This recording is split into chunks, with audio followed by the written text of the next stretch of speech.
how much actual practice have you had driving a car in a totally safe place, like the middle of a field, backcountry roads, or a gigantic vacant parking lot? Very little. That's your problem. That's your problem. You're going to need a lot more practice. I did 200 miles on dirt roads before I touched traffic. That mailbox was 3 miles. That's about 6 kilometers. So I was doing 12 kilometers a day.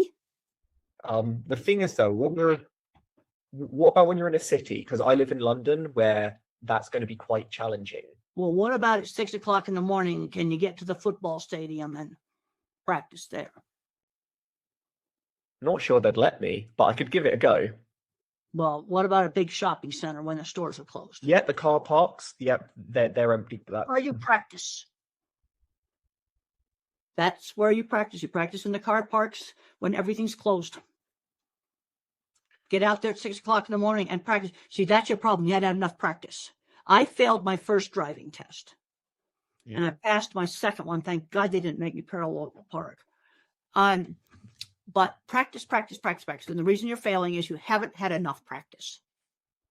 And you've got to do that practice in a totally safe place, like a vacant car. See, I found I was quite good at the driving, but it was the nerves of the test that I really struggled with. You know, the written test or the driving test? The driving test, because it was the exam pressure. It was, it felt different, so I was more nervous. Very much. So, haven't had enough practice. No, I had more hours than most of my friends, but clearly not enough hours compared to what I needed. Well, I did, that mailbox would be in kilometers about, I would have done 12 kilometers of driving 6 days a week. We had to pick the mail up. Mm-hmm. And I did 6 weeks of that before we even thought about doing a driving test. I suppose that same logic can apply with all areas, like get more public speaking if you want to get better at networking, show your portfolio to more people. You have to do it. There's no substitute for practice.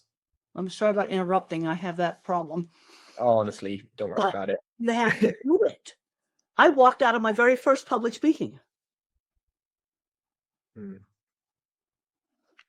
Were you ever afraid of getting things wrong? Because I would genuinely love to be able to speak so elegantly like yourself, but I'm always thinking, if I say the wrong thing, with science, people expect you to be exact. Well, you sometimes might say the wrong thing. Trust you. And my students, I can remember when I was a student, we had to do our little abstract papers, 15-minute talks at the animal science meeting, they call them abstract papers, presentations. And I had a classmate that she was just terrified. And I said, just have really good slides. And if you end up reading your slides in your little beginner talk, it doesn't matter. So what I learned is to have really good slides. And if I panic, go to the next slide. Have a lot of slides. That's one of the things I learned. And in my cattle, I was a good photographer, being a visual thinker. So I had good slides for my cattle handling stuff, really good slides. And beginner talks, reading a PowerPoint presentation is not good public speaking, but it's not the end of the world when you're first starting for your little 15-minute abstract paper talks that you do at conferences. You've done so much and you continue to do things.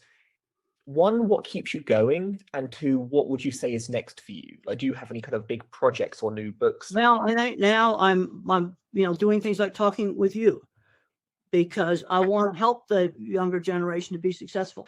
I'm 77 years old. I can't physically, I can't climb up on anything anymore. I can't pick up a heavy box. I said, yeah, but I can still walk in the airport, and I need to just keep going, because if I keep going, it's like going to be the end of me. You got to just keep going.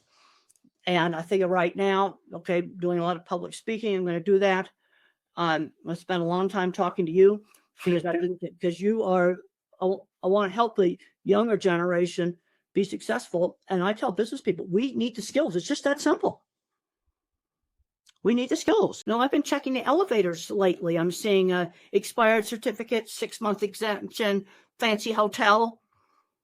Just, within the last few months, they're not being serviced. And for my kind of mind, that's a perfect job, and it's not going to go away. AI is not going to fix an elevator. No. But they still are mechanical devices, and they're not changing very much anytime soon. I honestly think people who are neurodivergent are going to be more in demand than ever, particularly with the rise of AI. Like this is our time, our like resurgence. Well, this is where the visual thinkers are going to shine with anything mechanical. Art, I'm not going to push so much now because AI is going to take out the video game design stuff. It's going to take that out. It's going to kill a lot of commercial art stuff. But there's still going to be a need. People are going to want, like there's some people out there on the spectrum, they can draw pencil sketches as super detailed. And people would still love to have a hand-done pencil sketch of their pet. You can charge about $500 for that. You're going to have to spend about $95 putting it in a very nice frame. And there will be a market for real high-end human-made art of things like pictures of pets. But a lot of your commercial art, I think AI is just going to take it out. But so I'm really pushing the mechanical things and pushing the elevators because they're not going away and they're not getting serviced. I was on an elevator in a nice hotel the other day, screeching sounds coming out of it, scraping sounds coming out of it. I wouldn't even know where you would go to learn to do those skills. A lot of the time people fall into those roles when you're right. They're not. There's a laborer helping. You can go in the back door and just start out as a laborer, and then you learn how to do it.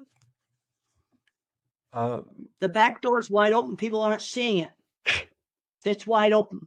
You see, the verbal thinkers don't see it. You see, that's why that scene where I went up and I got the card was so important. Yeah. I saw that door. I really did enjoy the movie. Were there any kind of key areas which you thought weren't that accurate to your experience? About what was accurate. Visual thinking was shown accurately. That was very like the photograph with the quick like slides. That and they may be a little quicker than I think, but that when they had that scene where all the shoes showed up. Yeah, I like that. That is how I think. Also, the projects were all done accurately from original drawings. All the projects in the movie are real. I actually did those projects. And then the main characters like Carlock, my science teacher, another very important mentor, and my mother, they were shown very nicely. Yeah, there's some stuff exaggerated. That crazy horse, that was a bit of an exaggeration.